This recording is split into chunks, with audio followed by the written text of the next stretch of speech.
What's going on, everybody? It's your boy Drew IQ. Welcome to another episode of Winners Win. Today we're going to be talking about how I got into personal finance. It's a pretty interesting story, I think, and I think y'all guys will gain a lot of detail about why I am into personal finance and how I got into it.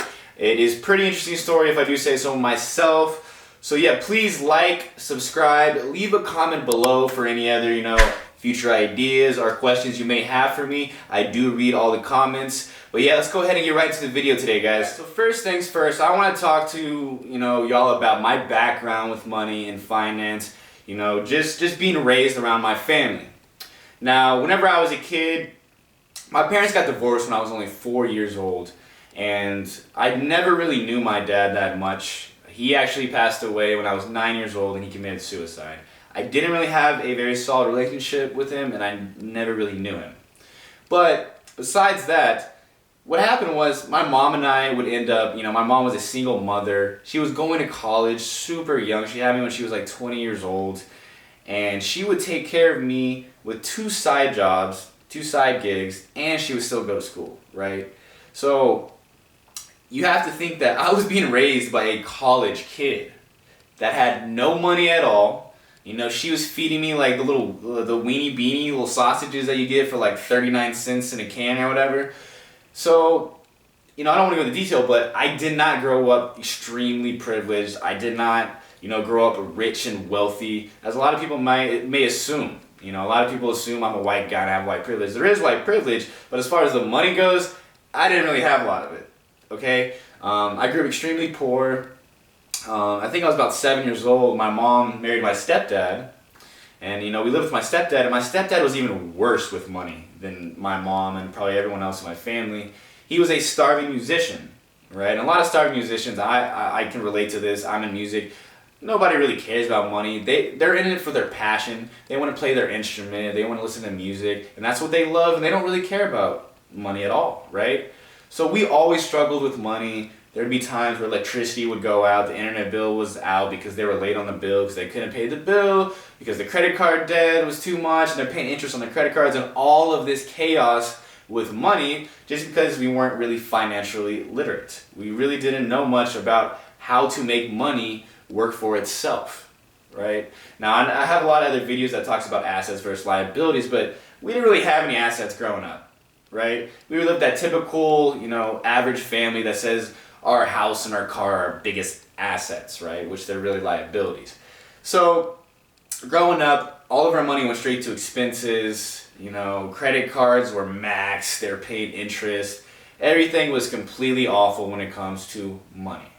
Now, one thing that was cool growing up this way is we never put a lot of value on money. We never really thought about money as something that was really important.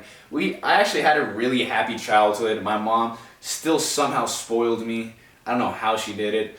I really think she just sacrificed pretty much everything. I mean, my mom would eat appetizers and give me the full meal whenever we would go out, which we never went out. Like McDonald's was our special treat, right? Burger King, why did I say Burger King? We hated Burger King. But Wendy's was also a very special treat, But yeah, I grew up really poor. And I do think that this somewhat gave me some hunger and a little more drive than a lot of my other friends that were a little more privileged. They had money. They pretty much got anything they wanted, right? And if I wanted something, I had to work for my money at a young age. And my parents always had a rule where they would pay for half of it. So I was in 8th grade and I wanted a $400 paintball gun. It's pretty expensive, invert mini, right? I saved up $200 by, mowing lawns and doing chores and helping out my aunt with, anything that I could. So I do think at a young age, I understood, you have to work for money. I understood that, you have to have a very strong work ethic and you have to have a drive. All of this was established at a real young age, okay? Now, where the story gets kind of interesting is whenever I was 18 years old and I graduated high school, I got an inheritance check because my dad, like I said earlier, committed suicide when I was 9 years old. And the funny part of this, it's kind of ironic, my dad that I didn't really know, didn't really have a relationship, he was the only person that really had, some financial literacy. He was really smart when it came to money and whatnot from what I saw. But anyways, I got a check worth 150K, right? I was ecstatic. I didn't know what to do. I couldn't believe it, honestly. I was like, is this real life? And I had no idea what to do. I was just stunned, like, what do I do with this money? Like, and I started asking my friends and family, and guess what? My friends and family, they don't know what to do with money either. So you know what they told me to do? Put it into a savings account, right? Put it all in a savings account. Well, if you put all that money in a savings account in today's world, with the Federal Reserve lowering the interest rates on all these savings, on the savings accounts, they aren't even beating inflation. So if you have money in a savings account right now, you're actually losing money every year. So that's not really the best thing I could have done with my money. Now I know exactly what I would have done. If you want to know exactly what I would have done, go to my inheritance, what to do with an inheritance check video.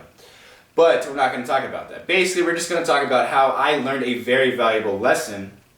And that lesson was, it doesn't matter how much money you have. You're not rich if you have $1 million. You're not rich if you have 500 grand. You're not rich if you just have money, because it doesn't really mean anything. It's going to go away so fast if you don't have an income, right? And this is one of my first lessons, was I lost all this money by going to college. I used all this money on my college tuition, my rent and board and living. Another mistake that I wish I would have never done. But yeah, I go to college, I use all of this money for college, and I end up really using that almost entire check in college. And I was really good. I was really good for a while. I didn't really spend much money, only on strictly what I needed for my college classes and living situation. I wouldn't spend any extra. Now, I eventually ended up going through all this money in college. I didn't get my degree, and I was crying in my corner. I couldn't afford rent for another 3 months, and it was an extremely dark time for me. But what I learned through all of this, right, is that income and cash flow is what you need to focus on. Having money in a bank account doesn't really do much, because what's going to happen is that money's going to go away so fast. Okay, so this gave me perspective that 200,000 isn't that much, 100,000 isn't that much. Okay, because money will goes away if you don't have an income, and that's all I want to stress here. All right, guys. So the first lesson that I had to learn was that you need to focus on income and cash flow over just having, your total capital. Like, just all this money in the bank doesn't really matter if you're not getting money every month, right? You need money every month if you really want to be wealthy. So that's the first thing you learned, right? Now, this next thing was actually really interesting because I got a really good job, okay? I was working in construction for a while. I was scooping poop at a ranch for like 10 hours a day, making pretty much minimum wage, a little over minimum wage. I wasn't doing, horrible, but I really wasn't making much money at all. But I saved enough money to go to an academy, basically where I studied IT, network security, and I was able to finally land a job at a really good company called Rackspace Hosting, which was a Fortune 500 company, and an absolutely amazing opportunity. Now, I did have to work extremely hard to get this. I failed 6 interviews, and I had to do the 7th interview, and trust me, it was not easy to get. So a lot of these people in the comments are going to be like, oh my God, you're so privileged. Sure, say what you want, but a lot of you guys probably couldn't do this even if you had connections, right? It was not easy to get. But anyways, I have this job, I started learning, and I started meeting a lot of different people. Now, after about 2 to 3 years, I make a lot of connections, and I develop a lot of mentors because I was super young. I was only 23 years old, and the majority of the people in this company was probably like 30 years old plus. So, I was meeting a lot of older guys, and they kind of became my mentor. I used to walk around, we do like 10, 15 minute breaks, and I would grab one of my mentors. We would just walk around, our office, and we would just talk. Just about whatever, what's going on in your life, like what have you been up to, this or that, right? Well, one day we were doing this break, and I was with one of my buddies, and he started talking about stocks. He started talking about Neo stock, which he bought at $2. And, he sold it like a couple weeks later and had a spike, and he made like 10 grand on one trade, and I was just fascinated by it. I was like, really? Like stocks? Interesting. What are stocks? what is this? Maybe I should get into this. Like, I want to make some money. That sounds nice, right? But yeah, so I started to get exposed to a lot of investing because I was around a lot of pretty wealthy people, and they were mentoring me, right? So this gets down to, you do want to try and find a mentor. If you don't have a dad like me, because a lot of people learn from their dads, but I wasn't, privy to that. I had to actually find my own mentors and find other people that can teach me, right? So I'm trying to soak in as much knowledge, and I'm going to embrace and meeting people as I'm working at this company, right? And after about 3 years, I'm making what I thought was a lot of money, which I started at $55,000. Now, I thought $55,000 was really good, to be honest with you. I thought I was going to be balling, especially as a single guy. I didn't have a kid, no girl. So I thought it was going to be more than enough money. Well, turns out I felt almost just as poor as I was before the job, okay? I got a place, I got an apartment, pretty cheap apartment. But after all bills and expenses, I had, not much really left over to play with. And I'm like, man, I thought this was going to be a lot better when I got this job, right? But anyways, I keep working, and I slowly work my way up the company, and I get to where I'm making about $67,000. Now, $67,000 is over, average for the income in America. So I thought I was doing good. I'm like, oh, I'm making more than the average person. This has gotta be good money, right? I still felt broke. I don't know what it was, but I just started spending more. Every time I get a raise, I would start, going out to the bars maybe too many times that week, and I would spend all my money. But basically, over time, what I was learning is the more that I made, didn't really matter. I still felt broke. And that's because lifestyle inflation, right? As the more money I made, the more I spent. But this whole time, I still was not investing anything, right? I didn't invest any of my paycheck at this point. I was literally just getting paychecks, spending it all, living paycheck to paycheck. Exactly what my mom and stepdad taught me. You have to live paycheck to paycheck because there's no other way, right? Well, the secret is, I started, getting more into finance, Googling, different types of books and this or that. And one book I actually fell across was Rich Dad, Poor Dad. And this book absolutely changed my life. I came across that book and I got the audio book and I started listening to it. And it really struck home for me because I kind of had, quote unquote, a poor dad and a rich dad, if you will. So it really nailed it for me. And it just puts a lot of things in perspective. And what it really teaches you is that being wealthy and making money isn't so much, making a lot of income at your job. The trick is to actually learn how to use that money to make money. And what I mean by that is investing, okay? I think if you really want to start building wealth, you have to start investing as early as possible. So what I did was I started taking like $50, as much as I really had. I didn't have a lot. And I would start, fooling around with stocks. I got a Robinhood account, right? And I started, I put, like $100 in there. And I started out just doing penny stocks and a bunch of stupid stuff, but I was learning, right? I was slowly getting more and more knowledge about investing. And eventually what I learned was, it doesn't matter how much you make at your job. You could have a really good job. You could be making $100,000, but if you're spending $100,000 that year, like what is that $100,000 really? It doesn't matter. What really matters, or what I learned, was that it's how much you invest. A lot of people say it's how much you save. We don't really care about saving accounts. Saving accounts for me is really just for emergencies. So if you have 3 to 6 months of rent, you're probably good in your savings account. But I really wanted to stress here that it's how much you invest if you really want to make money. And this whole idea just took me by, I don't even know what the phrase is, but I started becoming obsessed with this. Like, oh my gosh, so you're telling me it doesn't matter how much money I make? Because that's going to be directly related to how hard I work. So I'm working my butt off, and I'm barely really making that much money, and I felt defeated. Because I studied so hard to get this great job, and I'm over here working as hard as I can, getting promotions, and I still feel broke.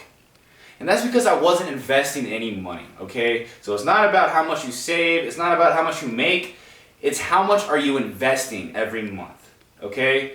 This was, the next learning lesson for me that really started to kind of pull me into this personal finance world. So once I realized it's not about how much you make, it's how much you invest, I started going, okay, so how do we invest? I started Googling, I started watching YouTube videos. I came across Graham Stephan on YouTube. I came across, Financial Education, Jeremy, Meet Kevin. I was watching every YouTube video you can think of, and I came across Rich Dad Poor Dad. Now this book, I really highly recommend if you, are just really new to finance and you need something that kind of gets you into this world. Rich Dad Poor Dad is a very common book that you will hear from a lot of different finance people because it is that book that a lot of us, read that got us into this finance world. Okay? So, yeah, this story was pretty amazing for me. I got this job and it changed my life. One, because of the mentors. Two, I learned that it doesn't really matter how much money you make, it's about how much you invest. Right, guys?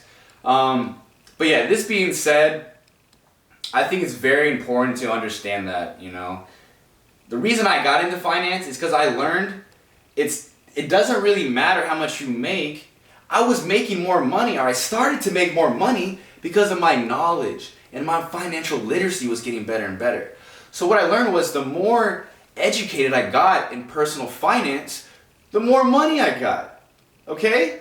And I was not even working as hard. I was starting to work less as hard at my day job. Because I was like, working hard isn't going to give me more money. Investing properly will. Right? And doing all the personal finance things properly. Am I budgeting properly? How do you build a credit score? How do you build your credit score? Right? Why is your credit score low? So I started going down all these different avenues and I started mastering each part of personal finance to the best of my ability. And sure enough, I was starting to make a lot of money. I have over like $50,000 in my Robinhood over 2 years. And now I have over, about $170,000 in my Robinhood over 3 years of investing. I was working at this company for 4 years before that, still living paycheck to paycheck, when all I had to do was take $100 a month and just start buying index funds and investing it. It was very simple, but no one taught me this. So I hope that this, video, you learned a lot, and maybe you can take all of my failures and learn from them so you don't have to go through the same issues and problems that I did, guys. Now, I know this was a lot to take in, but yeah, real quick overview, your background matters, right? Your first job, your real career job, you're going to realize money's not really that much, especially if you have lifestyle inflation. You're spending more, the more you make, the more you earn, you're spending more, right? And three, you really need to focus on investing over everything. And if you want to, really maximize and get the most out of your money, you have to be financially, literate. And that is the overview and the summary of this whole video is the more you learn in personal finance, the more you earn and the more wealthy you will be long term, and the less you have to work. So it just sounded too good for me to not start diving in personal finance more. It made my whole world better. I was happier. I didn't have to work as hard. I'm starting to make a lot of passive income and get that cash flow every single month. I'm getting dividends from all these stocks that are paying me, quarterly. It was a whole new world that I felt really pissed about because no one told me about it. I was stuck in that poor mentality. Nobody that I knew really knew how to, handle money. So guys, yeah, I hope this video was super enlightening for y'all. I hope I didn't, talk too much because I tend to over talk about things. But yeah, if you would please like, subscribe, leave a comment below. I would really appreciate it. This video actually does take a long time, especially considering I have another day job and I make beats and I do a lot of other things. So any help, any like, comment, subscription, I really do appreciate, guys. And without a doubt, this is the end of the video. I will look forward to seeing y'all next time. Thank you.